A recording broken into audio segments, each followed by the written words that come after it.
So welcome. Today's FDR Distance Learning Plan webinar is on increasing student engagement, and we are just wrapping up week 7, and I'm sure you've noticed that maybe you're starting to lose some of the kids, some of that engagement's going down, some of that excitement for what's happening is gone or maybe long gone at this point. So today we want to talk about some things that we can be doing to ramp up that student engagement. So I'm going to go full screen right now, and we're going to break into it. So we want to start with this.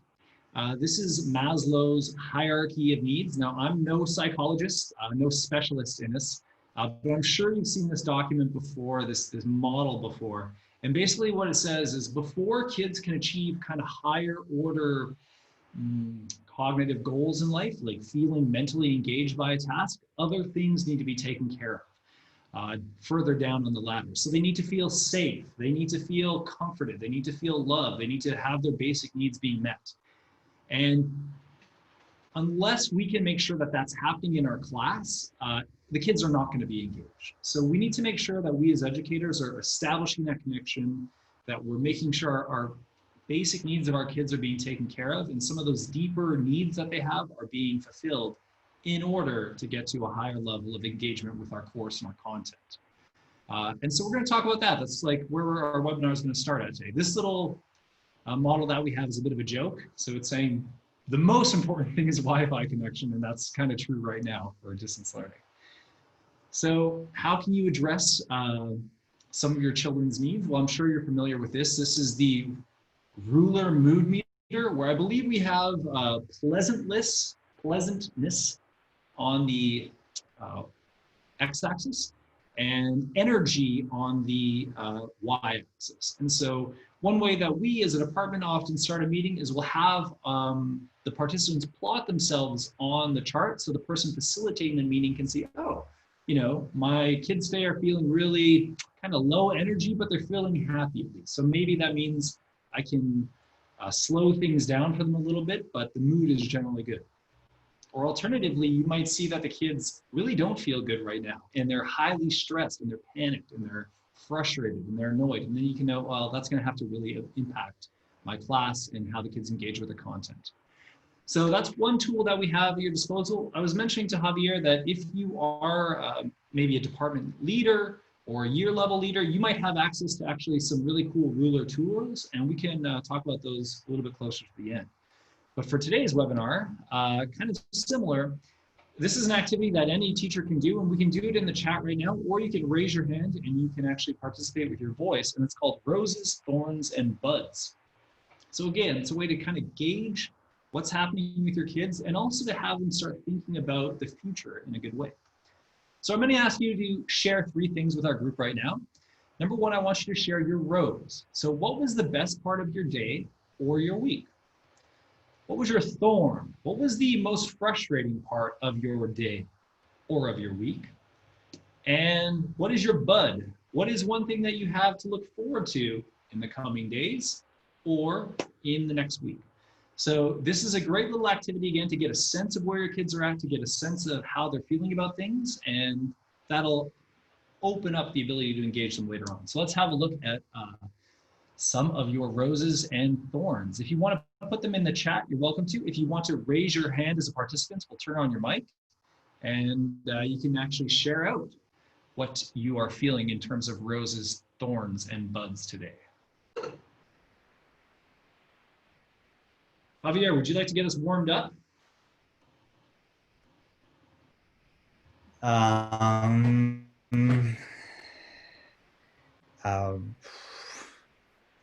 Thorns, well, my lunch cooking wasn't the best today. The best part was kind of a trick my cat did. She did this twirl that she never does, and that was really cool. But I think I'm looking forward to do some work on my personal projects over this long weekend. Very nice, very nice. If we see in the chat, Megan says her rose, she got a good workout in. That's great. Jessica Miller says there was no line at Vivanda this morning. That's huge. Thorn, she had too much chocolate, is now starting to feel it. And then a huge bud, Pan de la Chola, delivering on Saturday. That's awesome. Megan says her Thorn was working on canceling summer plans. That's tough. That's a tough one. Bud, looking forward to Zooming with friends tonight. So good stuff there. And David says, Rose, students reaching out for extra help. Thorns having to rid and re-add Zoom scheduler. Yeah, that was a bummer this week. And Bud's a little bit of Dave time coming up. So that's really good to see. So again, a simple way to engage your kids to make sure that they're feeling okay and that we're kind of addressing those deeper needs in the classroom. And then we can get on to engaging them a little bit more. So a fun activity, one that I think you're always going to have your kids want to participate in, and one that makes them kind of reflect on the good and bad of every day and every week. All right. So now I'm going to go back into present mode here, and let's talk about our first tool for engaging the kids. And that is going to be something called Mentimeter, okay?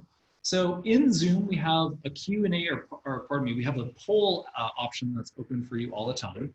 And the poll is okay. I don't like it the best. I find it hard to set up, and it's kind of limited in how it works, and also not too intuitive in how it works. So I'm going to suggest that you do Mentimeter as a way to engage and interact with your kids a lot more when you're doing video conferencing. So Mentimeter is essentially a free polling software that allows you to create the certain types of questions and engage your audience. So we're going to explore it in just a sec.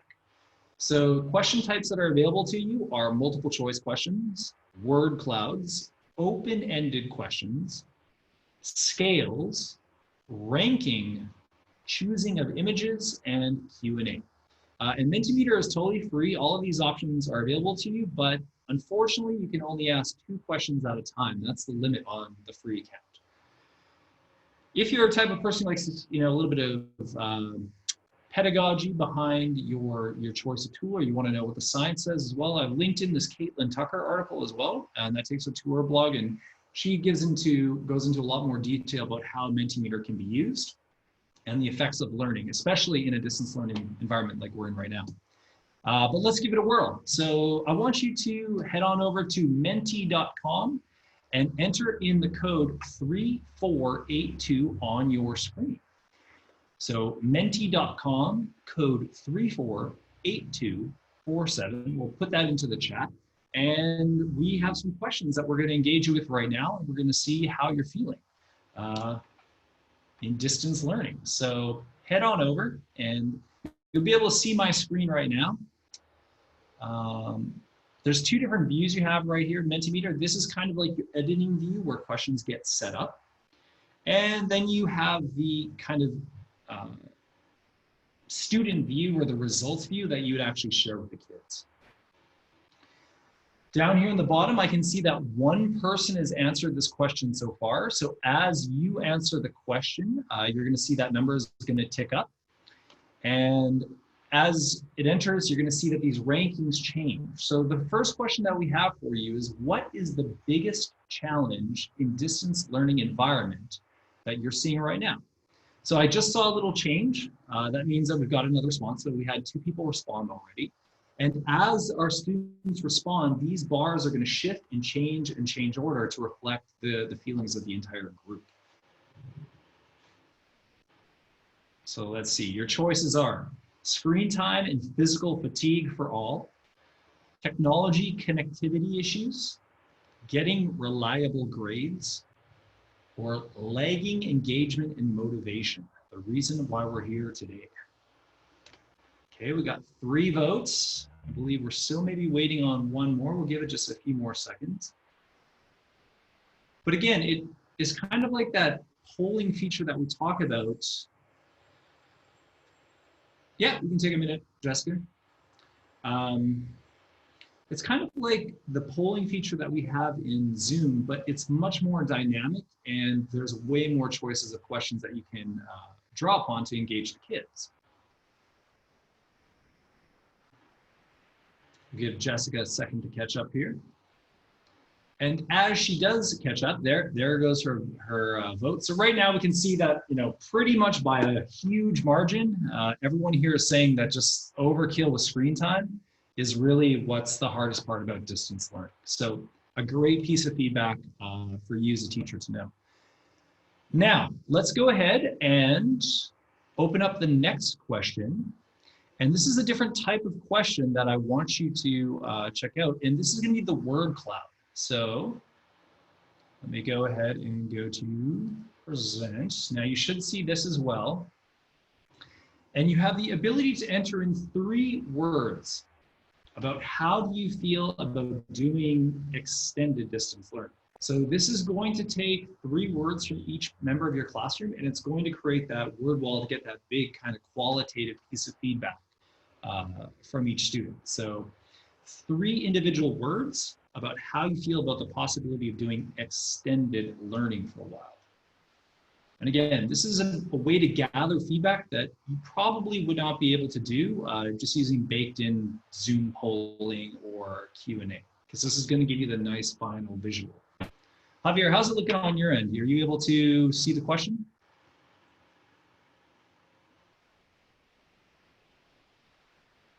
You're on mute, Javier. Sorry, I was actually looking at the Mentimeter.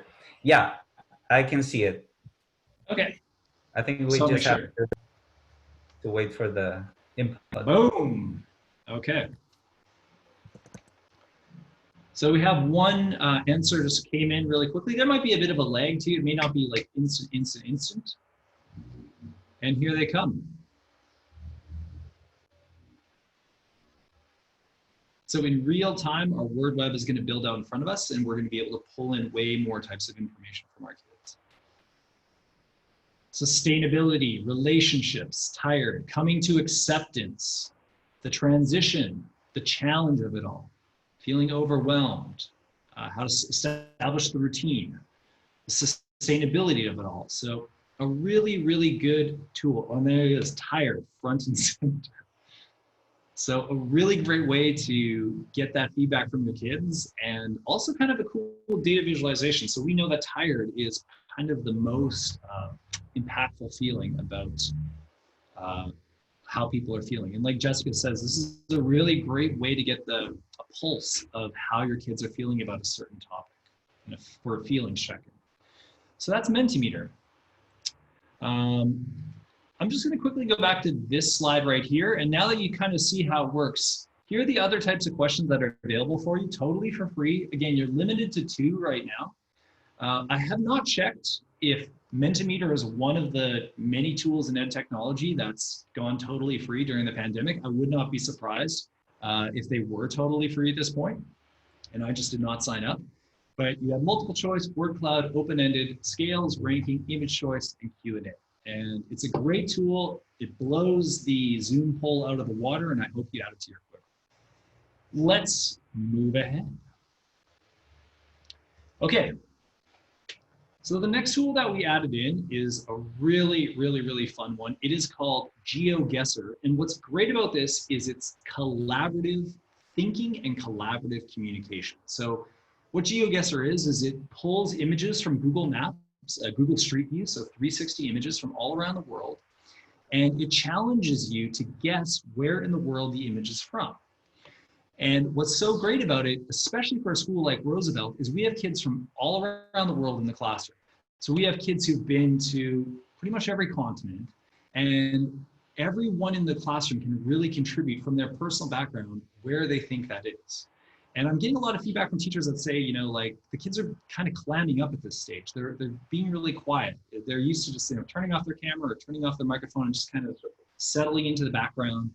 And we're losing that kind of engagement. And a tool like GeoGuessr really gets them speaking, gets them contributing. And it really also encourages a lot of really cool thinking skills. So let's have a look at it right now. GeoGuessr.com, I have it open right here. This is actually a really big community online for people who like to challenge and compete with one another. So there's like professional leagues and daily challenges and all this stuff. But what I recommend you try within your classroom is the free version right here. So play for free.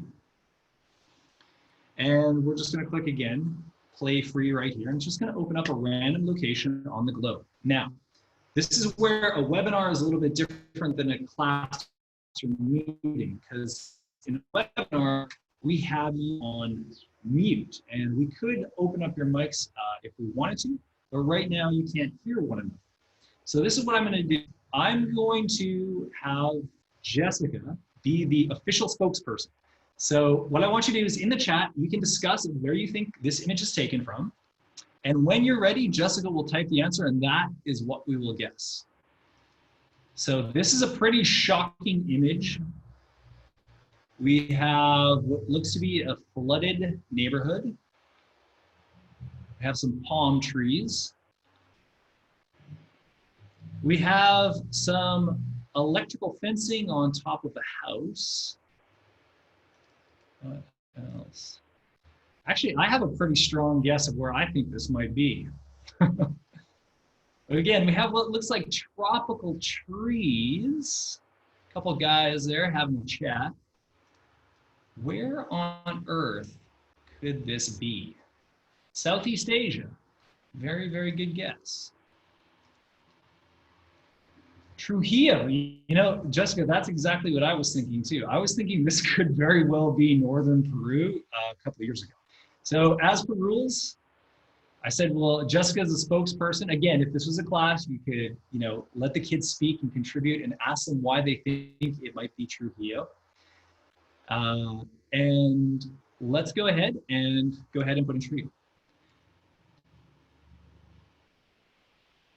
Yeah, Jessica, just in the chat is where you can write the answer. So let's have a look. I just click on this little map right here, and now I can zoom into Peru. And if I keep zooming in, there's Trujillo. So let's go ahead and guess right there, and let's see how close were we. Whoa, we were 12,000 kilometers away. So I thought it was a really good guess. I thought David's guess to Southeast Asia was really, really great as well, but a little bit farther away. Let's try one more, okay? Okay, so right away it loads up another location. Ah, now this one's kind of famous. This one's kind of famous right here. This is maybe some Indiana Jones flashbacks for you. Megan Williams, Petra. Megan, help us out. Where can we find Petra? On her travel list. There we go. Well, I'm gonna go ahead and maybe start zooming in over here.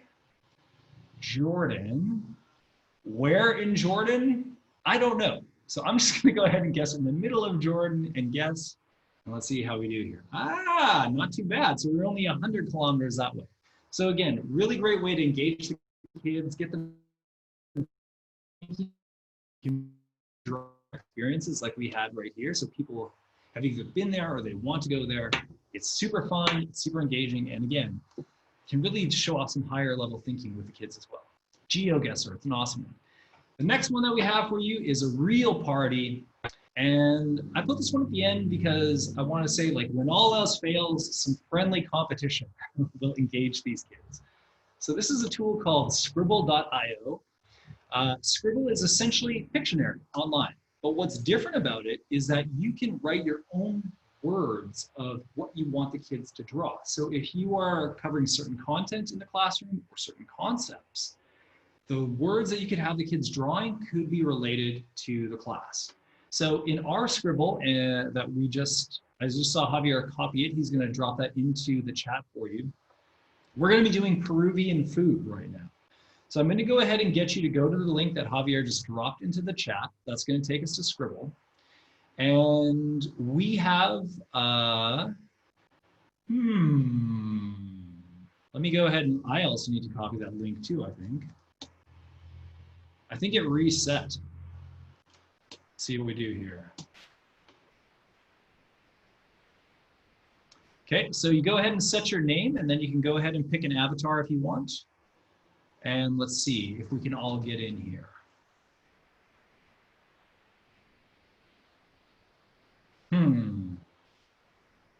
Doesn't look like that's correct. I'm going to create a private room, and I'm just going to go ahead and share the link to you one more time. So I'm going to turn off my screen so you don't see the answers. And I'm going to copy the answers. We'll play 7 rounds, and you'll have 80 seconds per round. And I'm going to copy this link, and this is where I want you to go to join the game. Let's go to all panelists and attendees. Let's see here.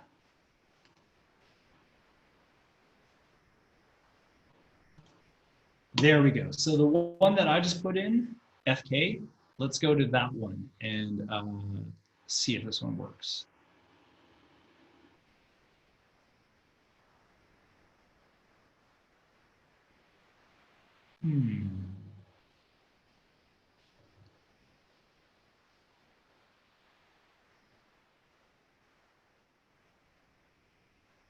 Okay. So I'm going to go ahead and share my screen again. Oh, but that's going to give away the answers right now. Oh, well, it looks like everyone's here. So we have Harry, Javier, Dave, Megan, and Y. Let's go ahead and start the game. Okay. So round number 1, Y, you have a word. Everyone else, we need to guess what Y is going to draw. I think that's Yvonne. And when you're ready, in the lower right-hand screen, you have where it says type your guess. So she's choosing her word right now. She's got her word. She's going to start drawing, and we are going to guess what it is. Now, I know what they are, so I cannot guess. All right. Remember, the category is Peruvian cuisine. Harry says donut. Good guess. What is the...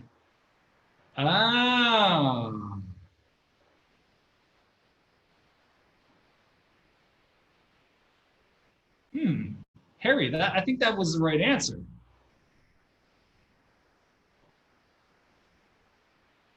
Oh. Jessica, I think maybe you've stuck with Harry. I'm not sure. I think maybe it's because it is maybe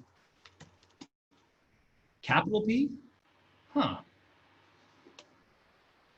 That's weird. That one's supposed to be correct. Maybe, you know what I think it is? I think maybe I put a space in front of it. Could that have been it? No.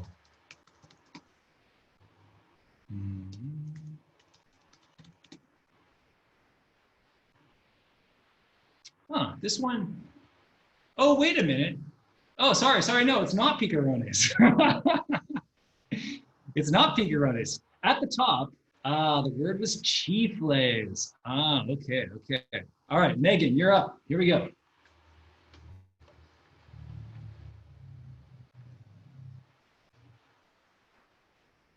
Okay, 2 words, 4. Ooh, she's off to drawing right away. She's on fire.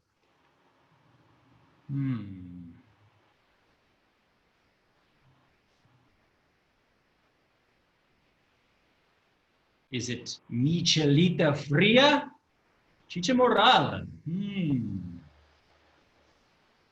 Palta. Good guess.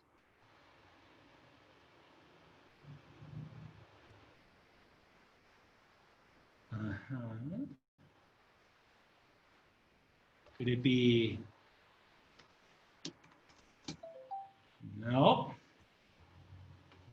We can use colors too. Oh, you can use colors as well. Hint, hint.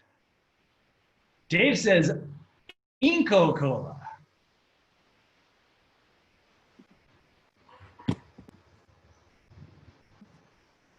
That's spelling. Dave, you're close. You're close. Javier, did I misspell this one?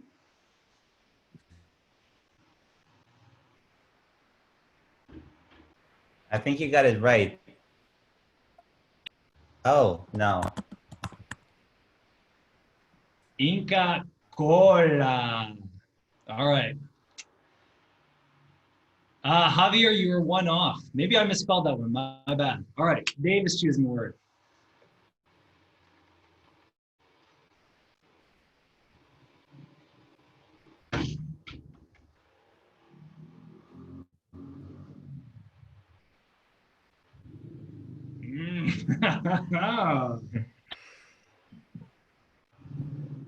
It's like something on a stick. Ah, so this is cool. Now we can see Nice. that Megan got it. Very good, very good.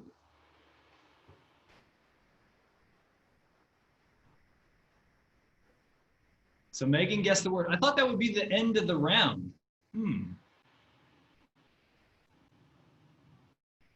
One thing too that we could put in, we also have the ability to kick out if the player is misbehaving. So if we give over the screen and someone starts misbehaving, we can actually kick them out. All right, time is up. Megan, 400 points. Dave with 100 points because he did a good drawing.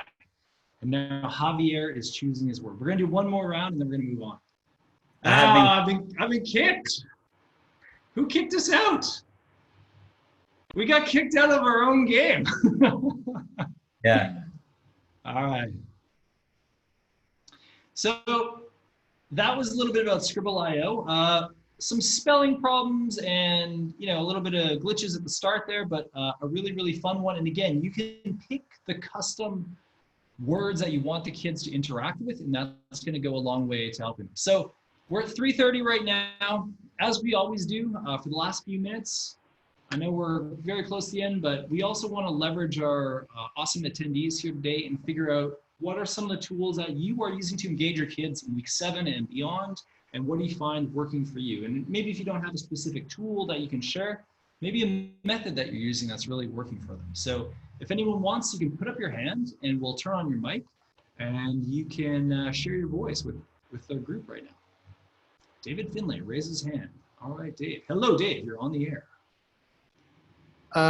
So one thing I've been doing, actually, it's a carryover from when we were on campus, is just having students choose their emotion for the day. So it's not terribly different than the mood meter, but it is more, it's working with that emotion identification. We know that kiddos have a difficult time putting emotions to actual, or words to their feelings. And so I often put up different images of emotions, and they can just choose the one that they want. Good stuff. So again, working on that foundational piece of making sure our kids feel okay before we try and engage them in the classroom. And Dave, when you say you have them pick their emotion, do you mean like something like an emotion that they try and focus on throughout the day, that they try and revisit, that they think about and reflect on throughout the day, or that they just identify? No, that they just identify, that they're identifying for that day, like where are they at that point in time. Sometimes we do talk about, how might they pay attention to that emotion or how it changes throughout the day. Sometimes I ask them to do it by like describing if they were weather, for example, what would their forecast be? Something like that. That's good. I like that. Yeah, and like I said, that's why I feel like that was the where we need to start this conversation is before we can get to those, before we can get to the high order thinking and cognitive parts of the classroom, kind of figuring out where the kids are at. Let's see what Jessica has to say. Jessica. A lot of talk, unmute. Okay, so like Dave, kind of similar. We're in an emotional intelligence unit, so we do a lot of self-awareness emotions check, and I like this millimeter because I think that once students see this word cloud, they'll start to see that they're not really alone in a lot of the things that they're